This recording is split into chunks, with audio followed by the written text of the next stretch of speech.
ಎರಡನೇದಾಗಿ 14ನೇ ತಾರೀಕು ಒಂದು ದೊಡ್ಡ ಒಂದು ಕಾರ್ಯಕ್ರಮ ಹಾವೇರಿಯಲ್ಲಿ ನಮ್ಮ ಸರ್ಕಾರ ಹಮ್ಮಿಕೊಂಡಿದೆ.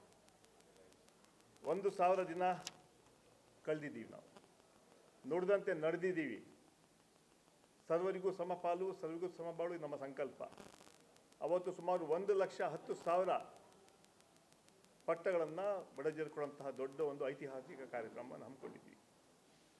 ಅದು ಸನ್ಮಾನ್ಯ ಸಿದ್ದರಾಮಯ್ಯ ನಾಯಕತ್ವದಲ್ಲಿ, ಸನ್ಮಾನ್ಯ ಡಿ ಕೆ ಶಿವಕುಮಾರ್ ನಾಯಕತ್ವದಲ್ಲಿ ಹಾಗೂ ನಮ್ಮ ರೆವಿನ್ಯೂ ಮಿನಿಸ್ಟರ್ ಆದ ಸನ್ಮಾನ್ಯ ಕೃಷ್ಣ ಬೈರೇಗೌಡರ ಅಧ್ಯಕ್ಷತೆಯಲ್ಲಿ ಈ ಕಾರ್ಯಕ್ರಮವನ್ನು ನಾವು ಹಮ್ಮಿಕೊಂಡಿದ್ದೀವಿ. ಇದರಲ್ಲಿ ಎಲ್ಲ ಮಂತ್ರಿಗಳು, ಶಾಸಕರು ಹೆಚ್ಚಿನ ರೀತಿಯಲ್ಲಿ ಭಾಗಿಯಾಗ್ತಾರೆ. ಇದೊಂದು ಐತಿಹಾಸಿಕ ಕಾರ್ಯಕ್ರಮ ಆಗುತ್ತೆ. ತಮ್ಮ ಮೂಲಕ ಈ ಜಿಲ್ಲೆ ಹಾಗೂ ಅಕ್ಕಪಕ್ಕ ಈ ಸುಮಾರು 7-8 ಜಿಲ್ಲೆಗಳಿಂದ ಈ ಕಾರ್ಯಕ್ರಮಕ್ಕೆ ಆಹ್ವಾನ ಆಗಿದೆ. ಕನಿಷ್ಠ 2 ಲಕ್ಷ ಜನ ಸೇರುವ ಸಾಧ್ಯತೆ ಇದೆ ಅಂತ ಹೇಳಲು ಬಯಸ್ತಾ ಇದ್ದೇನೆ. ಇವತ್ತು ಏನು ಕಾರ್ಯಕ್ರಮ ನಾವು ಹಮ್ಮಿಕೊಂಡಿದ್ದೀವಿ, ನಮ್ಮನ್ನು ನಾವೇ ಗ್ಲೋರಿಫೈ ಮಾಡ್ಕೊಳ್ಳೋಕ್ಕಲ್ಲ, ಆದರೆ ರಾಜ್ಯ ಜನರಿಗೆ ನಾವು ಕೊಟ್ಟಂಥ ಮಾತು ನಡ್ಸ್ಕೊಂಡಿದ್ದೀವಿ. 5 ಗ್ಯಾರಂಟಿಗಳು ಬಿಟ್ಟು ಬಡವರಿಗೆ ಪಟ್ಟ ಕೊಡುವಂತಹ ಕಾರ್ಯಕ್ರಮ ಕೂಡ ನಾವು ಈಗಾಗಲೇ 1,11,000 ಹೊಸಪೇಟೆಯಲ್ಲಿ ನಾವು ಮೊದಲೇ ಕಾರ್ಯಕ್ರಮ ಮಾಡಿದ್ವಿ. 1,11,000 ಕೊಟ್ಟಿದ್ವಿ. ಈಗ 1,10,000 ಕೊಡುವಂಥ ಸುಮಾರು 2,21,000 ಪಟ್ಟಗಳನ್ನು ನಮ್ಮ ಸರ್ಕಾರ ಕೊಡ್ತಾ ಇದೆ. ಕೊಟ್ಟಿದ್ದೀವಿ. ಈಗ 14 ತಾರೀಕು 1,11,000 ನಾವು ಕೊಡ್ತಾ ಇದ್ದೀವಿ, 10,000 ಕೊಡ್ತಾ ಇದ್ದೀವಿ.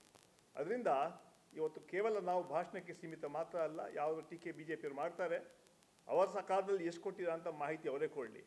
ಯಾವುದೇ ಜನರಿಗೆ, ಬಡವರಿಗೆ ಪಟ್ಟಗಳು ಕೊಟ್ಟಿಲ್ಲ, ಮನೆಗಳು ಕೊಟ್ಟಿಲ್ಲ. ಆದರೆ ನಮ್ಮ ಸರ್ಕಾರ ಈಗಾಗಲೇ ಸಾಕಷ್ಟು ಕಾರ್ಯಕ್ರಮ ಹಮ್ಮಿಕೊಂಡಿದ್ದೀವಿ. ನಾವು 1,000 ದಿನ ಇವತ್ತು 13ನೇ ತಾರೀಕು ಕಳೀತೀವಿ. ನಾವು ಮಿಕ್ಕಿದ ಸಮಯದಲ್ಲೂ ಕೂಡ ಪ್ರಾಮಾಣಿಕವಾಗಿ ಜನರ ಸೇವೆ ನಾವು ಮಾಡ್ತೀವಿ. ನಾವು ಗೆದ್ದಿದ್ದೀವಿ ಅಂತ ಬೀಗಲ್ಲ, ಆದರೆ ನಮ್ರತೆಯಿಂದ ಜನ ಕೊಟ್ಟಂಥ ಆಶೀರ್ವಾದ ಸುಮಾರು 139 ಸೀಟ್ಗಳನ್ನ ಗೆಲ್ಲಿಸಿ ನಮಗೆ ದೊಡ್ಡ ಶಕ್ತಿ ಕೊಟ್ಟಿದ್ದಾರೆ. ಅದರ ಮೂಲಕ ಜನಸೇವೆ ನಾವು ಮಾಡ್ತೀವಿ. 5 ಗ್ಯಾರಂಟಿಗಳನ್ನ ನಾವು ಅನುಷ್ಠಾನಕ್ಕೆ ತಂದಿದ್ದೀವಿ. ಅದ್ರ ಮೂಲಕ ಎಲ್ಲ ಕಾರ್ಯಕ್ರಮವು ನೇರವಾಗಿ ಜನರಿಗೆ ತಪ್ಪಿಸಂತಹ ಕೆಲಸ ಆಗ್ತಾ ಇದೆ. ಆದರೆ ಭಾರತೀಯ ಜನತಾ ಪಾರ್ಟಿಯವರು ನಮ್ಮ ಮೇಲೆ ಟೀಕೆ ಮಾಡ್ತಾರೆ. ಟೀಕೆ ಮಾಡ್ತಾ ನೈತಿಕತೆ ಇಲ್ಲ ಅವ್ರಿಗೆ. ಯಾಕಂದರೆ ನಾವು ನುಡಿದಂತೆ ನಡೆದಿದ್ದೀವಿ, ಆದರೆ ಅವರು ಜನರಿಗೆ ಮೋಸ ಮಾಡಿದ್ದಾರೆ. ಕಳೆದ 12 ವರ್ಷದಿಂದ ಈ ದೇಶದ ಜನರಿಗೆ ಮೋಸ ಮಾಡಿಕೊಂಡೇ ಬರ್ತಾ ಇದ್ದಾರೆ. ಆ ವಿಚಾರವನ್ನು ಕೂಡ ಜನರಿಗೆ ಹೇಳೋಂಥ ಕೆಲಸ ನಾವು ಮಾಡ್ತೀವಿ.